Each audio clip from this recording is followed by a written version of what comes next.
Greetings, friends, and welcome to Beast Foundry. My name is Christian, and as usual, I will be your guide today.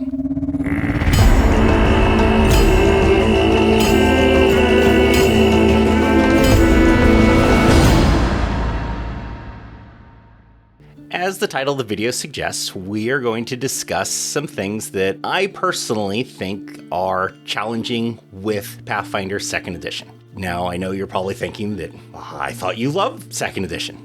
And I do. The problems I have really aren't anything to do with the rules. They more are about the mindset of the game and the style with which people are introduced on how to create adventures. As I've said in previous videos, the adventure paths created by Paizo are very challenging. They're designed to be that way. They want people that are experts in this game to be challenged when they play it. However, there are a lot of people that are very new to this game, and the adventure paths are their first experience. As I said, the beginner box is an awesome place to start. It is fabulous, it is great, it is slow-paced, it really helps ease everyone into it. So it shows that when that is what they're trying to do, they really excel at that. However, the later adventure paths have a tendency to push the players very hard. There is little downtime. In fact, I probably hear that complaint more than any other complaint from experienced players in adventure paths. There is no downtime. I want to craft items, or, we don't have time to rest. Or if we do, it is very immersion breaking that we're going to rest in the middle of this area that we're completely surrounded by enemies, and it just doesn't make sense. So what I would love to talk to you guys about today is some things you can do when you are creating adventures that would help with that. One of the main things you can do and keep in mind is when you're running an adventure for a group of players, one creature of equal challenge rating to the level of the player, so one-on-one, one player, one creature, that one creature that is equal challenge rating is a severe encounter. That means that character is in a fight for their life. So if you take 4 characters and they are 4th level and you put them up against 4 challenge rating 4 monsters, they are in a fight for their life. It becomes a quick numbers game. The first side that can drop an opponent generally gains a immense tactical advantage because now they can go 2-on-1 and that other person can go down much faster. So it's a challenging thing to learn the balance when you are creating these encounters. I've noticed that a lot of people really love an encounter that they, for lack of a better term, can just mop the floor with the enemies. Now, not every encounter should be this way, but you absolutely should give your characters encounters that they know that they don't really have a chance of losing. Now, you might think, well, how is that fun for them? Because almost every attack roll they roll is going to be a critical. They get to show off. They get to try things that they wouldn't normally try because they don't feel they're in danger.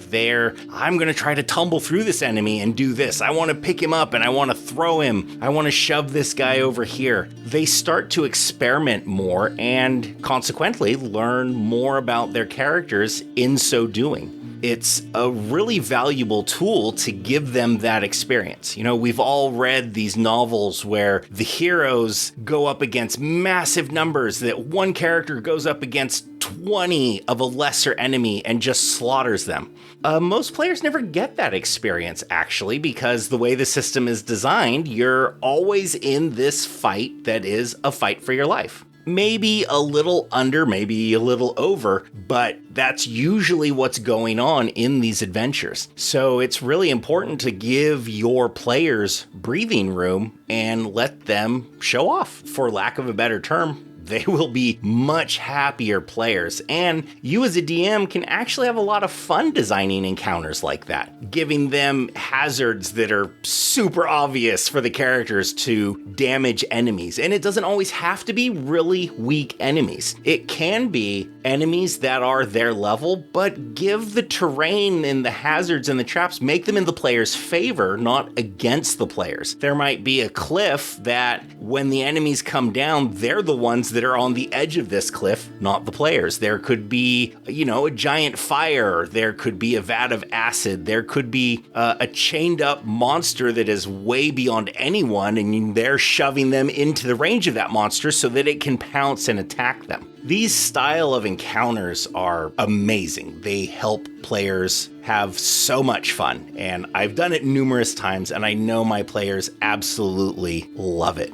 And any player I've ever done it with, they have a blast. Everyone is laughing. Everyone is having a good time. Now, I'm not saying that you never challenge your players, but every fight gets tedious and it gets old. And I have had friends of mine tell me, this plays like a video game where every fight is, oh man, this is rough. And it takes a long time. The fight takes an hour. The fight takes an hour and a half, maybe even 2 hours. So there are some fights that go that long. That honestly, I feel when fights do go on that long, it has a lot to do with the players themselves are not paying as much attention as they should. It gets to their turn and they're kind of all over the map. They don't know what to do. They haven't really thought about it a ton. But that's a whole different episode. Today, we're really focusing on things your DM can do to really make the game shine for your players, to attract people, new people in, to keep the people that are there having a great time so that they tell other people, and to really grow the community. I mean, that's one of the things that we all love about this game is the amazing community that we are developing. In the Roll for Intent Discord, we get new people every week, and it is so much fun to talk to them and listen to their gaming experiences and just learn about them as people. We have such a diverse group of listeners in there that it's such a good time. I do encourage any of you to give Roll for Intent a listen. I am the official rules lawyers on that podcast. There'll be a link down below, but please do give it a listen. It is a lot of fun. Now, there are so many fun ways you can design encounters, but another thing that I have found that helps a lot is actually giving out a little more treasure than the book recommends. I've never found this a problem. I have been doing it a long time. Now, you can't go crazy. You don't want characters to be able to buy items that are 4 or 5 higher than their level. But, letting the players have +1 striking weapons, all of them by easily, like potency +1 to hit at level 2, striking early level 3, I haven't noticed that really causes any major issue.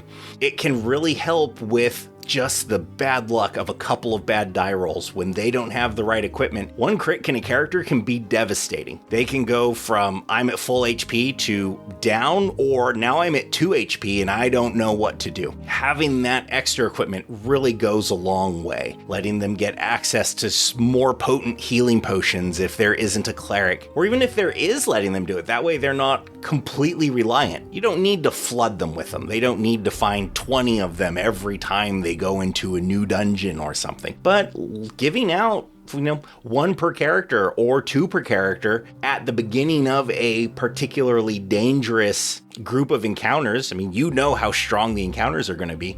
That is something that you're going to want to judge for yourself. And players, you guys do want to also make sure you're doing everything that you can to analyze what strengths and weaknesses that are present within your group. If you have a healer that isn't a robust healer, you're going to want to pick up some cheap items to help fix up that healing gap. You're going to want to make sure you have characters that are well versed in medicine or natural healing or anything like that, so it is not all on the shoulders of one character that already isn't 100% up to the task of fixing the entire group if something goes wrong.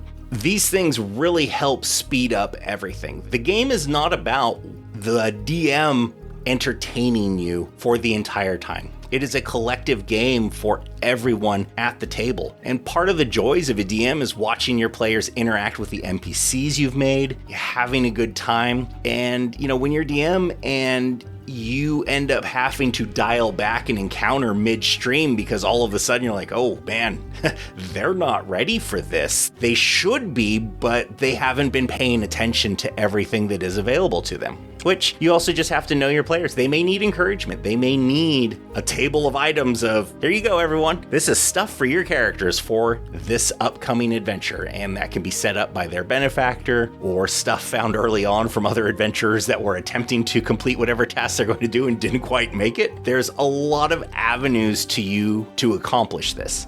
It's just one of those things that no one actually gives you a really good guide on how to make these adventures. All you're left with are the adventure paths, and they have a tendency to be, kind of hardcore. They're the Dark Souls of the Dungeons and Dragons adventuring world. They're one mistake and you're like, oh shoot, this isn't turning out great. Everyone run away, regroup. It can be challenging. It's fun. I mean, don't get me wrong, but you want your characters to also be the heroes. And they don't always feel like the heroes if every encounter is so challenging. They feel very heroic when they're going up against enemies that they just can curb stomp them. And they have such a good time. Now, I will say at level 1, that can be a little tricky.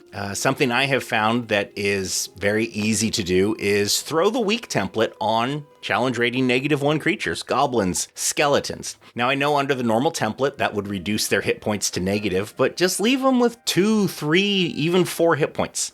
That way, 1 point of damage doesn't kill them, but at the same time, pretty much any hit guarantees to kill them. You just have to be creative with the tools that are available to you and that are out there. So, I hope you've enjoyed this video. If you have, please like and subscribe. And until next time, game well, my friends.